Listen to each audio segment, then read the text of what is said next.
Salut tout le monde, salut les Vapesters, c'est Neil Vape encore pour une nouvelle revue. Aujourd'hui je suis vachement excité par rapport à l'arrivée de ce mode. Donc c'est le Skystar par Aspire, leur dernier qui est sorti. Super beau mode d'ailleurs. On verra après plutôt plus en bas parce qu'il faut vraiment de plus près pour voir la beauté de ce mode. Donc qu'est-ce qu'il a déjà? Donc c'est 1,3 pouces d'écran tactile. Voilà. Facile à naviguer, facile à rentrer dans les menus, c'est super facile, c'est super sympa pour les débutants. Donc ça va jusqu'à 210 watts, donc c'est sympa. Donc ça va de débutant jusqu'à expert, à mon avis. On va déballer ça, on va ouvrir l'emballage, voir ce qu'il y a à l'intérieur. On va en parler, on va naviguer les menus, on va remonter et je vais vous dire ce que j'en pense. A tout de suite. Donc voilà l'emballage dans lequel l'Aspire Skystar arrive. Donc emballage normal avec le boîtier coulissant, la boîte rigide. À l'extérieur, vous avez juste des indications fabriquées en Chine, le code pour l'authenticité, comme vous voyez ici, le numéro de sortie, bien sûr, comme chaque fois, là, ça contient la nicotine, je sais pas pourquoi ils mettent ça, mais bon, voilà. Donc, on va déballer ça, carton rigide, et voilà le mode, en toute beauté. Donc, on va enlever ça, on met ça de côté pour moi, je vais montrer le reste de l'emballage. Donc, emballage en mousse, un manuel d'utilisation en toutes les langues, la carte de garantie comme d'habitude, ainsi que pour montrer les batteries, comment utiliser, pas utiliser, avec les batteries déchirées, ne pas utiliser, etc. Mais bon, ça, vous devez savoir. Et bien sûr, le câble pour chargeur, les nouveaux câbles USB, stylé quoi. Sympa. Voilà, bon, on va mettre ça dans l'emballage. Et puis on va découvrir le mode. Voilà le Skystar par Aspire. Donc, comme vous voyez, c'est très beau, très propre, très bien fini. C'est de l'Aspire, quoi, c'est de la qualité. Il n'y a rien à dire. Et encore, ils ont encore poussé l'enveloppe encore plus loin avec ce mode-là. C'est-à-dire que vous avez un écran tactile de 1,3 pouces.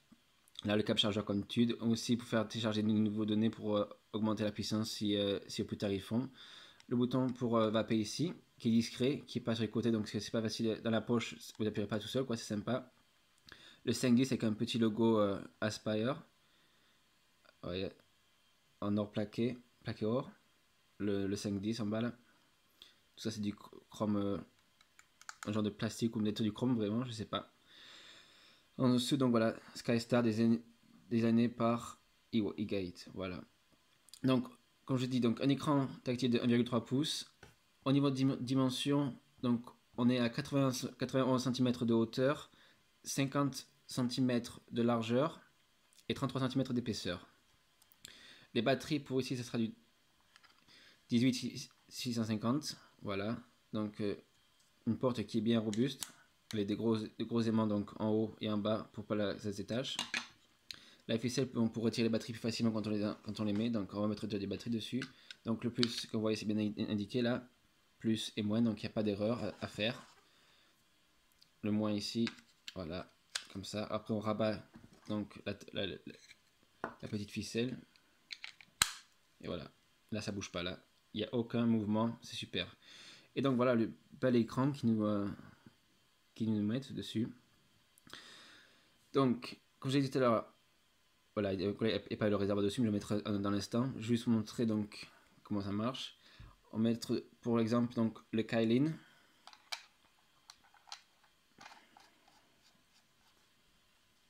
Voilà à quoi ça ressemble avec le Kylin. Ça fait propre quoi, ça fait or sur argent, c'est sympa quoi. Donc on va commencer à montrer les menus. Et c'est facile à accéder. Donc on coulisse deux fois comme ça pour le bas. Ça vous accède au menu. Menu mode, donc vous avez entre le watt, le voltage, les bypass et les températures contrôle. Donc en température, vous avez le nickel, titanium, stainless steel. Voilà, donc on fait comme ça, on arrive à nickel. Pour changer les températures, donc on fait coulisser sur le haut à la fois, à la place. On monte et on descend la température, voilà, c'est simple. Donc on va revenir en mode watt, voilà, et après pareil.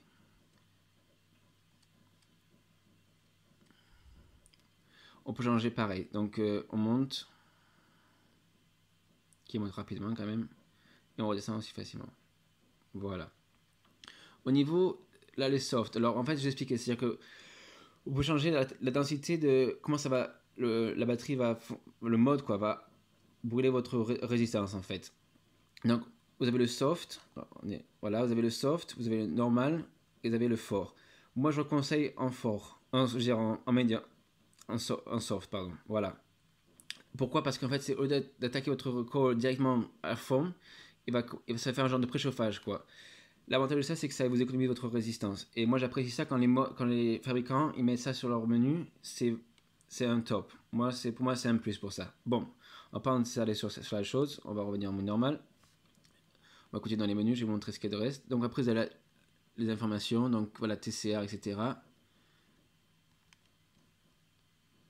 Système, voilà. Donc système, vous avez le temps de vapeur. Donc c'est-à-dire que quand vous appuyez le bouton, au bout de 10 secondes, le mode va s'arrêter pour éviter de brûler la résistance. Donc voilà, on peut changer 8 secondes, 10 secondes, etc. Jusqu'à ce qu'on veut, quoi. Mais bon, 10 secondes, ça suffit. Après, on va revenir dans, voilà, après le screen time. Donc ça, c'est le temps avant que l'écran se mette en veille. C'est-à-dire que là, vous voyez ça, 6 secondes. On peut changer. C'est-à-dire que l'écran se met en veille, en fait. C'est-à-dire que l'horloge va s'afficher. Voilà, quand là je laisse 5 secondes, sans toucher. Et vous avez l'écran de veille, voilà, l'horloge. Tout simple. On va revenir dans le système. Pour changer, si on veut baisser l'intensité de sur l'écran, voilà.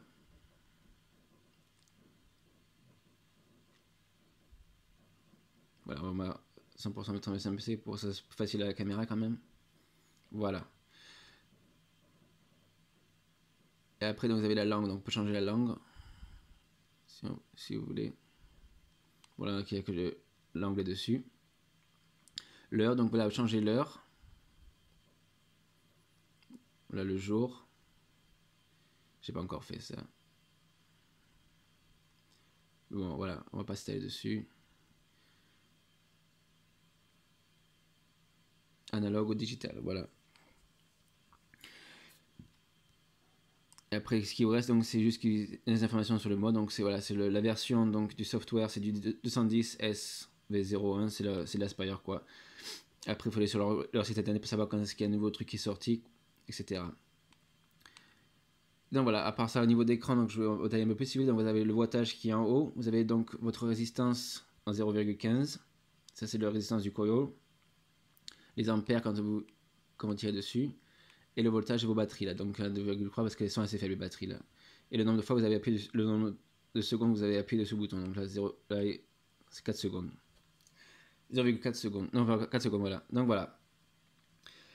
À part ça, on a tout fait le tour quoi, il n'y a pas grand chose de plus à expliquer, c'est simple, c'est technique mais c'est simple en fait, c'est-à-dire qu'il y a tout ce qu'il faut sans avoir non plus avoir trop de menus, trop de systèmes qui sont difficiles à comprendre, etc.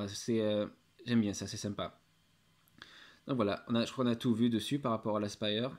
Ce qu'on va faire, c'est que je vais remonter, on va vapoter dessus et puis je vais vous dire ce que j'en pense. A tout de suite. Et donc on est de retour pour la revue de l'Aspire Skystar. Bon, moi qu'est-ce que j'en pense? Pour moi, il n'y a aucun mauvais côté. C'est-à-dire que bon, c'est 210 watts, c'est largement assez. Je ne connais pas beaucoup de personnes qui avaient VP jusqu'à 210 watts, donc c'est largement assez. Écran tactile, super facile à naviguer. C'est juste parce que moi j'ai l'écran plastique en protection, c'est pour ça que ça marche pas très très bien. À part ça, c'est sympa. Les menus, il y en a largement assez sans en avoir trop, donc c'est facile à accéder pour tout le monde. C'est un bon plus. Au niveau de qualité, j'ai rien à dire. C'est bien usiné, c'est propre. Aucun problème pour ça. J'adore le niveau du 5.10, comment c'est super propre, etc. Aucun problème. Au niveau des prix, donc on est à 80$ à peu près. 85 euros. Donc c'est un peu cher pour les débutants, je dois avouer.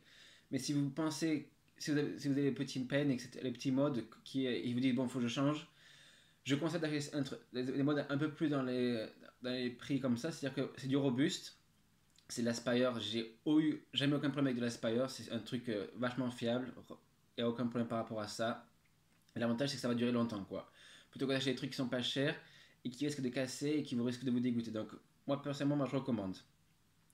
À part ça, j'ai tout décrit dessus, donc voilà, il n'y a pas grand chose non plus à parler dessus, quoi. J'ai aucun problème à dire dessus, donc je peux pas vous dire. Moi, personnellement, je recommande. On va quand même tirer dessus encore une fois.